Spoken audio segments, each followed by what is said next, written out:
দুপুর 12টার দিকেই গোপন সংবাদের ভিত্তিতে আমরা জানতে পেরেছি যে এখানে কিছু দালাল চক্র তাদেরকে ধরা হয়েছে।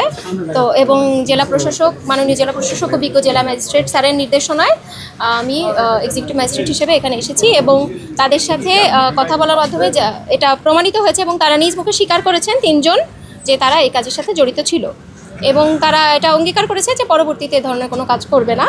তো সতর্কতামূলকভাবে তাদেরকে ১০০ টাকা জরিমানা এবং ১৫ দিনের বিনাশ্রম দণ্ডিত করা হয়েছে এবং এই ধরনের অভিযান অব্যাহত থাকবে। আপনারা এরকম অভিযোগ পেলে সাথে সাথে জেলা প্রশাসনে যোগাযোগ করবেন, আমরা প্রয়োজনীয় ব্যবস্থা গ্রহণ করব। আমরা জানতে পেরেছি যে তারা এখানে বিভিন্ন রোগী আসলে তারা তাদেরকে বিভিন্ন তথ্য দিয়ে বিভ্রান্ত করতো, এখানে না ওই হসপিটালে বা ওই হসপিটাল থেকে ওই হসপিটালে, এখানে তাদের একটা কমিশন বা এই ধরনের কোনো ব্যাপার থাকে এবং তারা নিজ মুখে স্বীকারও করেছে কে কত টাকা দিয়েছে, কি করেছে না করেছে।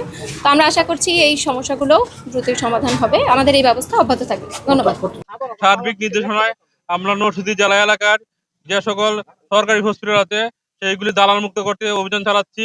সরকারি হসপিটালের থেকে সাধারণত দালালরা রুগী নিয়ে বিভিন্ন লাইসেন্সবিহীন ক্লিনিকে নিয়ে যায়, সেখানে রুগীরা অপচিকিৎসার শিকার হয়, ক্ষতিগ্রস্ত হয়, আর্থিকভাবে ক্ষতিগ্রস্ত হয়, শারীরিকভাবে ক্ষতিগ্রস্ত হয়। আমাদের মাননীয় পুলিশ মহোদয় আমাদেরকে নির্দেশনা দিয়েছেন যে প্রকারই হোক, যেভাবেই হোক নরসিংদী জেলা এলাকার সকল হসপিটালকে দালাল মুক্ত করতে হবে। সেই অভিযানে আমরা আজকে নেমেছি।